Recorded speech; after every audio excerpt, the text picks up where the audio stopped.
میں تمام نعمتوں سے نوازا، بعدہو درود و سلام نازل ہوں تمام انبیاء کرام پر، خصوصاً آخری نبی موصل انسانیت پیغمبر اسلام رحمت للعالمین جناب محمد رسول اللہ صلی اللہ علیہ وسلم پر، جن کی کوششوں کے نتیجے میں دین اسلام ہم اور آپ تک پہنچا۔ اللہ رب العالمین کے فضل و کرم سے ہم اور آپ ماہ شعبان میں داخل ہو چکے۔ اللہ رب العالمین سے دعا ہے کہ اللہ تبارک و تعالی امن و امان، صحت و تندرستی کے ساتھ رمضان المبارک کا مہینہ ہمیں اور آپ کو نصیب فرمائے، آمین۔ چونکہ یہ شعبان کا مہینہ ہے اور اس کی کیا فضیلت ہے، کیا عظمت ہے، کیا برکت ہے، کتاب و سنت کی روشنی میں انشاءاللہ آج کے خطبہ جمعہ میں اسی مہینے کے حوالے سے چند باتیں ہم اور آپ سماعت فرمائیں گے۔ ماہ شعبان کی شرعی حیثیت جب کہا جاتا ہے تو اس کا مطلب یہ ہے کہ اللہ نے کیا کہا اور جناب محمد رسول اللہ صلی اللہ علیہ وسلم نے کیا بتایا۔ اس مہینے کے حوالے سے میں نے 3 کیٹیگری بنائی ہے۔ پہلی کیٹیگری یہ ہے کہ اس کی فضیلت کیا ہے، یہ مہینہ اس کی کیا فضیلت ہے، اور دوسرا ہے خاص عبادت کیا ہے، اور تیسرا مروجہ بدعات کیا کیا ہے۔ یہ 3 چیزیں انشاءاللہ آپ سماعت فرمائیں گے۔ آئیے بلا کسی تاخیر ایک حدیث ہم اور آپ سنتے ہیں اس کی فضیلت کے بارے میں، اور یہی ایک ہی حدیث کافی ہے اس مہینے کی فضیلت کے بارے میں کہ ہمیں کرنا کیا کرنا چاہیے۔ اسامہ بن زید رضی اللہ عنہما بیان فرماتے ہیں کہ اللہ کے نبی جناب محمد رسول اللہ صلی اللہ علیہ وسلم سے میں نے سوال کیا کہ اللہ کے رسول، لم اراک تصوم شہرا من الشہور، کسی مہینے میں شعبان سے زیادہ روزہ رکھتے ہوئے میں آپ کو نہیں دیکھتا۔ قال ذاک شہر، اللہ کے نبی صلی اللہ علیہ وسلم نے اس کا سبب بتایا، ریزن آپ صلی اللہ علیہ وسلم نے بتائی کہ میں روزہ کیوں رکھتا ہوں اس مہینے میں سب سے زیادہ۔ ذاک شہر یغفل الناس عنہ، کہ لوگ اس مہینے میں غفلت کا شکار ہو جاتے ہیں۔ ما بین رجب و رمضان، جو رجب اور رمضان کے بیچ کا جو مہینہ ہے لوگ غفلت کے شکار ہو جاتے ہیں۔ یہ کیسے؟ چونکہ رجب یہ حرمت کے مہینوں میں سے ایک مہینہ ہے جسے مکہ والے بھی اور جاہلیت میں بھی لوگ قدر کی نگاہ سے دیکھتے تھے۔ رجب کا مہینہ آتا، لڑائی جھگڑا بند کر دیتے، انتظار کرتے کہ یہ مہینہ چلا جائے، کیونکہ یہ اس کی لوگ تعظیم کرتے تھے۔ تو وہ ہو گیا، اور رمضان الحمدللہ تمام اہل ایمان اس کی قدر اور عزت کرتے ہیں۔ لیکن یہ شعبان کا جو مہینہ ہے لوگ غفلت کے شکار ہو جاتے، پھر جو وہی برائی میں ملوث ہو جاتے۔ اس لیے اللہ کے نبی صلی اللہ علیہ وسلم نے فرمایا کہ یہ وہ مہینہ ہے کہ لوگ غفلت کے شکار ہو جاتے ہیں۔ انشاءاللہ آپ سمجھ گئے ہوں کہ غفلت کے شکار کا مطلب کیا ہے۔ شعبان سے پہلے کا جو مہینہ ہے وہ حرمت والا ہے، لوگ اس کی عزت کرتے، برائیوں سے رک جاتے، لڑائی جھگڑا نہیں کرتے، اور رمضان اس میں الحمدللہ خیر کے کاموں میں آگے آگے رہتے۔ لیکن یہ شعبان کا جو مہینہ ہے اس میں لوگ غفلت کے شکار ہو جاتے، برائیوں پر تل آتے اور طرح طرح کے کارنامے انجام دیتے۔ اس لیے اللہ کے نبی صلی اللہ علیہ وسلم نے ایک اور چیز فرمائی، وَهُوَ شَهْرٌ تُرْفَعُ فِيهِ الْأَعْمَالُ إِلَى رَبِّ الْعَالَمِينَ، یہی وہ مہینہ ہے جس میں بندوں کے اعمال اللہ رب العالمین کی بارگاہ میں پیش کیے جاتے۔ 2 سبب معلوم ہوا، ایک یہ کہ لوگ غفلت کے شکار ہو جاتے، دوسرا یہ کہ ہمارے اعمال اللہ کی بارگاہ میں پیش کیے جاتے ہیں۔ پھر اللہ کے نبی صلی اللہ علیہ وسلم نے دلچسپ بات یہ فرمائی، فَأُحِبُّ، مجھے یہی پسند ہے، أَن يُرْفَعَ عَمَلِي وَأَنَا صَائِمٌ، جب اللہ کی بارگاہ میں ہمارے اعمال پیش کیے جاتے ہیں تو مجھے پسند ہے کہ میں روزے سے رہوں۔ اللہ رب العالمین ہمارے اعمال دیکھا ہے تو پتہ چلے محمد رسول اللہ صلی اللہ علیہ وسلم نے روزہ رکھا، عبداللہ نے روزہ رکھا، حارث اور حمام نے روزہ رکھا، عائشہ اور اسی طریقے سے خدیجہ نے روزہ رکھا۔ اللہ کے نبی صلی اللہ علیہ وسلم کی سنت ہے کہ اس مہینے میں کثرت سے روزہ رکھے جائیں۔ تو یہ تین چیزیں آپ نے اس حدیث میں دیکھی. لوگ غفلت کے شکار ہو جاتے ہیں, اعمال پیش کیے جاتے ہیں, تو یہ چیزیں ہوتی ہیں. تو ہمیں کیا کرنا چاہیے؟ روزہ زیادہ سے زیادہ رکھنی چاہیے. میرے بھائیوں, ہمیں ایک ڈیوٹی ملی. اللہ نے ہمیں پیدا کیا ہے تو ایسے ہی نہیں چھوڑ دیا. ایک ڈیوٹی ہمیں اللہ نے دی. کیا؟ وَمَا خَلَقْتُ الْجِنَّ وَالْإِنسَ إِلَّا لِيَعْبُدُونِ. ہم نے انسانوں کو پیدا کیا, جناتوں کو پیدا کیا ایک مقصد کے تحت. کیا مقصد ہے؟ وہ پرپس کیا ہے؟ کہ وہ ہماری عبادت کریں. وہ ڈیوٹی ہماری کیا ہے؟ اللہ کی عبادت کرنی ہے. میرے بھائیوں, رپورٹنگ ہوتی ہے, ہر دن ہماری رپورٹنگ ہوتی ہے فرشتوں کے ذریعے سے.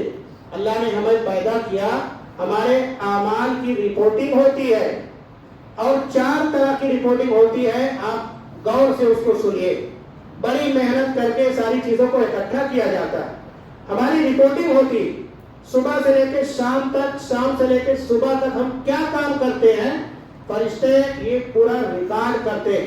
ایک رپورٹنگ کیسے ہوتی ہے؟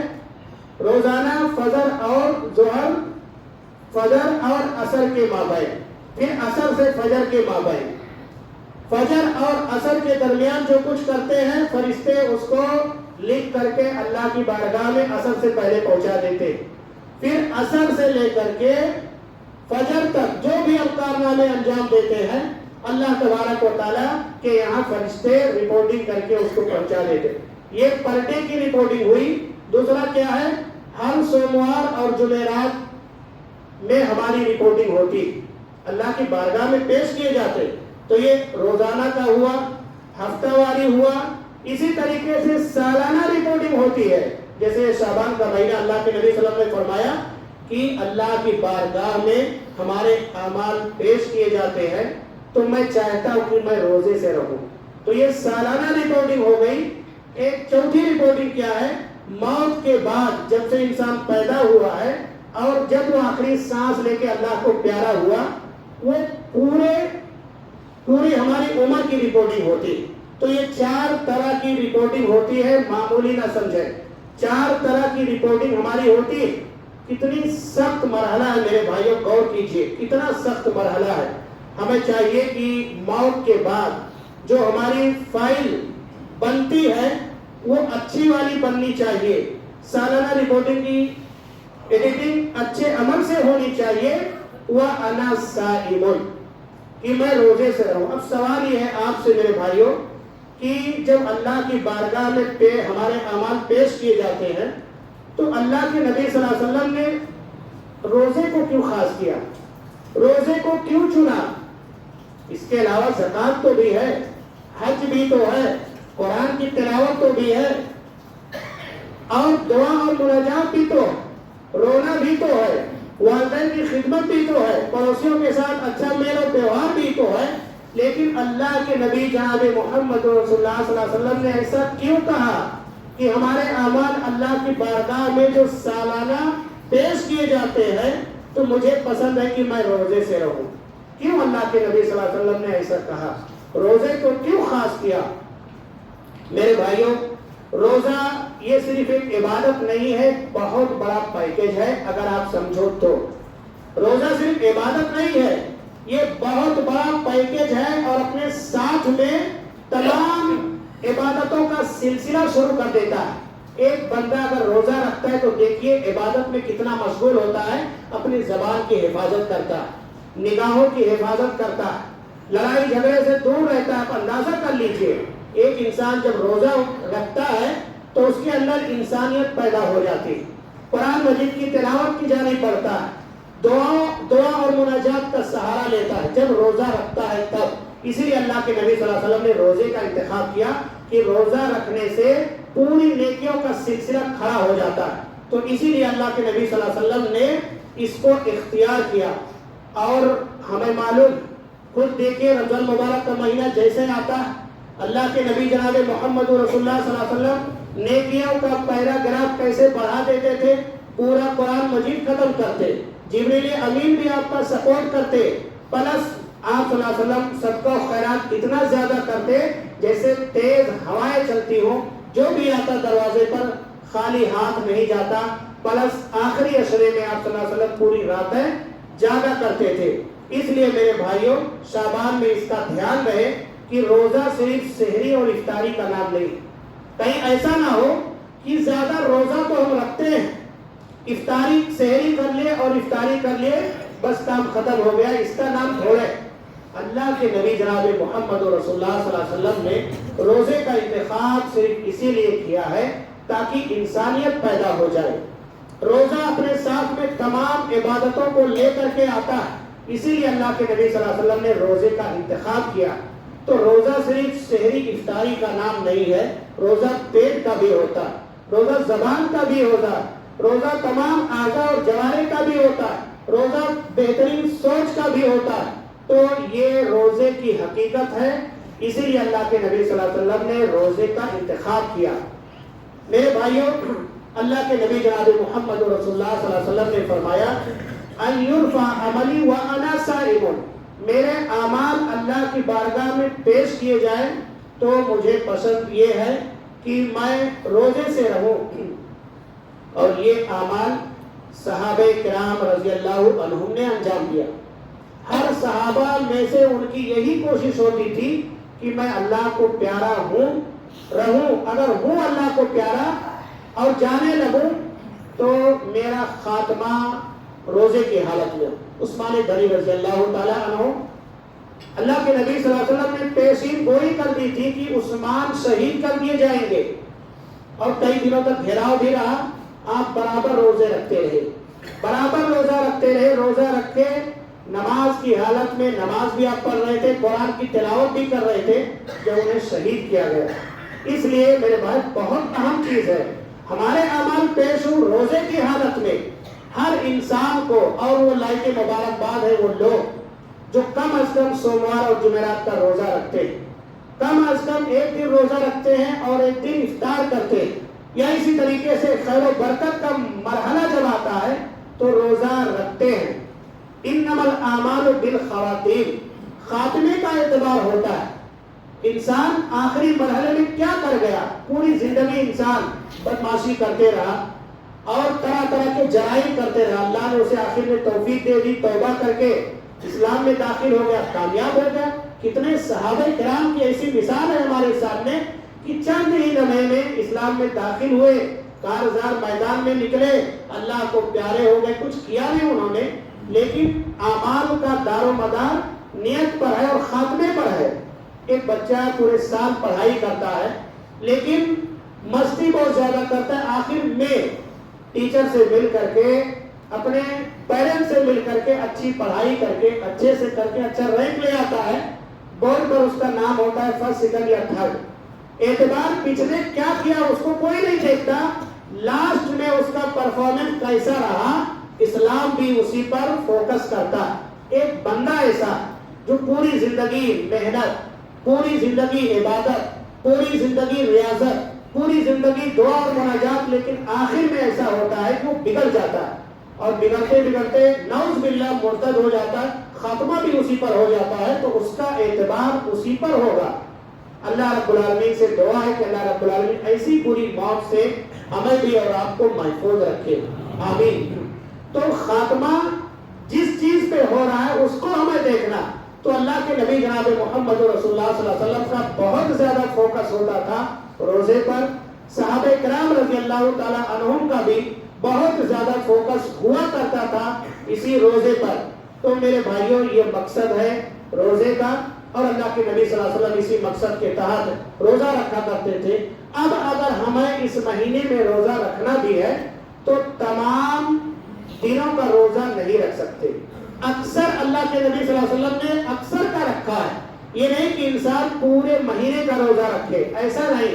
اکثر کا آپ روزہ رکھو, چاہے آپ 12 سے شروع کرو, چاہے پہلی سے شروع کرو, آپ کو اختیار. 15 سے شروع کرو, 18 سے شروع کرو. پلس یہ بھی دھیان رہے کہ شعبان کے آخر کے جو 2 دن ہیں اس میں بھی روزہ نہیں رکھ سکتے. حدیث ہمیں بتاتی ہے کہ رمضان سے پہلے جو 2 دن ہیں اس میں بھی روزہ آپ کو نہیں رکھنا. تو یہ چیز ہمیں خیال رہے, آپ چاہو شروع میں رکھو, آخر میں رکھو, بیچ میں رکھو, لیکن رکھنا ہے. کیونکہ ہمارے اعمال اللہ رب العالمین کی بارگاہ میں پیش کیے جا رہے ہیں، لیکن دو چیزوں کا خیال رکھنا ہے کہ پورے مہینے کا روزہ اللہ کے نبی صلی اللہ علیہ وسلم نے رکھنے سے منع فرمایا، کیونکہ آگے بھی آپ کو روزہ رکھنے جو فرض ہے پلس رمضان میں داخل ہونے سے 2 دن پہلے یا 1 دن پہلے اس کا بھی روزہ ہمیں رکھنے سے احتراز کرنا چاہیے اور بچنا چاہیے۔ تو یہ چند چیزیں تھی جو آپ کے سامنے پیش کی گئی روزے کے حوالے سے کہ کیوں روزہ اللہ کے نبی صلی اللہ علیہ وسلم نے انتخاب کیا، اور اسی طریقے سے اللہ کے نبی جناب محمد رسول اللہ صلی اللہ علیہ وسلم نے روزے کا جب انتخاب کر لیا تو اس کا فائدہ کیا ہوا، صحابہ کرام رضی اللہ تعالیٰ عنہ کی کوشش کیا تھی۔ اب یہ مہینہ اگر ہے تو اس میں بدعتیں کیا کیا لوگوں نے انجام دیا، یہی ایک حدیث جو آپ کے سامنے پیش کی گئی ہے صحیح سند کے ساتھ، چین آف نریشن بالکل مضبوط ہے، وہی ہے جو آپ کے سامنے پیش کیا گیا کہ اللہ کے نبی صلی اللہ علیہ وسلم نے فرمایا کہ اعمال پیش کیے جاتے ہیں، لوگ غفلت کا شکار ہو جاتے ہیں، میں چاہتا ہوں کہ ہمارے اعمال اللہ کی بارگاہ میں پیش کیے جائیں تو میں روزے سے رہوں۔ یہی ایک حدیث جو شعبان کے فضیلت کے حوالے سے وارد ہے بالکل صحیح سند کے ساتھ، باقی جتنی حدیثیں پیش کی جاتی ہیں سب من گھڑت موضوع اور ضعیف کے کیٹیگری میں ہیں۔ میرے بھائیو یہ مہینہ جو ہے بہتر ہے، روزہ رکھنا چاہیے، لیکن بدعتوں سے لوگوں نے اس کو بھر دیا۔ کیا بدعت ہے آپ اس کو غور سے سنیں۔ اکثر چیزوں کا تعلق لوگوں نے 15ویں شعبان کی رات اور 15ویں شعبان کے دن سے جوڑ دیا۔ اکثر بدعتیں اسی سے جڑی ہوئی ہیں، باقی 1 2 3 اس کو نہیں ملتا، لیکن 15ویں شعبان کے حوالے سے زیادہ تر بدعتیں اسی سے جڑی ہوئی ہیں۔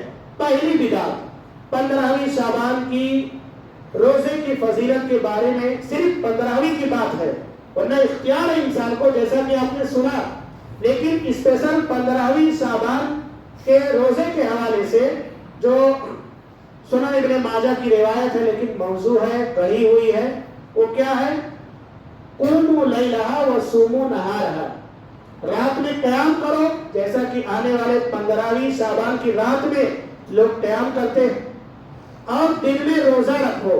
یہ روایت کہی ہوئی ہے، موضوع میں کیٹیگری میں، اس کی سند کٹی ہوئی ہے، ثابت ہی نہیں اللہ کے نبی جناب محمد رسول اللہ صلی اللہ علیہ وسلم سے، لیکن لوگ اس کو بڑے ہی خوشی سے، بڑے ہی دلفشانی سے، اچھے انداز میں لوگ کر رہے ہیں۔ ہر ایک کو جنت چاہیے، لیکن پتہ نہیں ہے کہ اس کی ویلو کیا ہے، کرنا چاہیے کہ نہیں کرنا چاہیے۔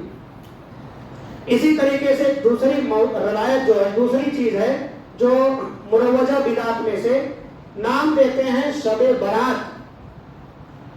شب یہ فارسی کا لفظ ہے میرے بھائیوں، یہ چیز نقلی ہے، یہ لوگوں کا بنایا ہوا ہے، حدیث میں اس کا نام نہیں ہے، لوگوں نے داخل کر دیا ہے شب برات، پھر اتنی فضیلت اس کے ساتھ جوڑ دی گئی۔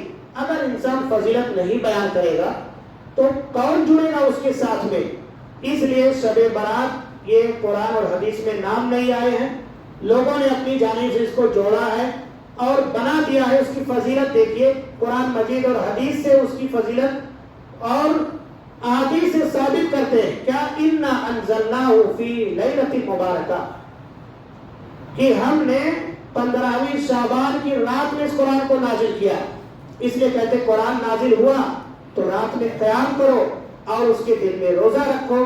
قرآن سے ہم پوچھتے ہیں کہ لیلہ مبارکہ ہے کیا، بابرکت والی رات کسے کہتے ہیں؟ انا انزلناہ فی لیلۃ القدر۔ قرآن مجید خود اعلان کرتا ہے، اللہ فرماتے ہیں کہ ہم نے اس قرآن کو قدر والی رات میں نازل کیا۔ اب قدر والی رات دنیا والے جانتے ہیں کہ کہاں ہے، وہ آخری عشرے میں، شہر رمضان الذی انزل فیہ القرآن۔ کون سے مہینے میں قرآن کا نزول ہوا؟ رمضان کے مہینے میں، شہر رمضان الذی، اللہ نے نام بھی لیا، شہر رمضان الذی انزل فیہ القرآن۔ قرآن مجید کا نزول کس مہینے میں ہوا ہے؟ رمضان کے مہینے میں۔ تو لیلہ مبارکہ کہاں ہے؟ رمضان کے مہینے میں ہے۔ شعبان کی 15ویں تاریخ کہاں سے آ گئی؟ پھر بولتے ہیں ٹھیک ہے 2 مرتبہ نازل ہوئی، مانتے ہیں 2 مرتبہ اگر نازل ہوئی ہے تو ایک کا تو قرآن میں موجود ہے، ایک کہاں ہے؟ خاموش، کچھ پتہ نہیں۔ تو میرے بھائیوں یہ چیز نقلی ہے، بدعت ہے،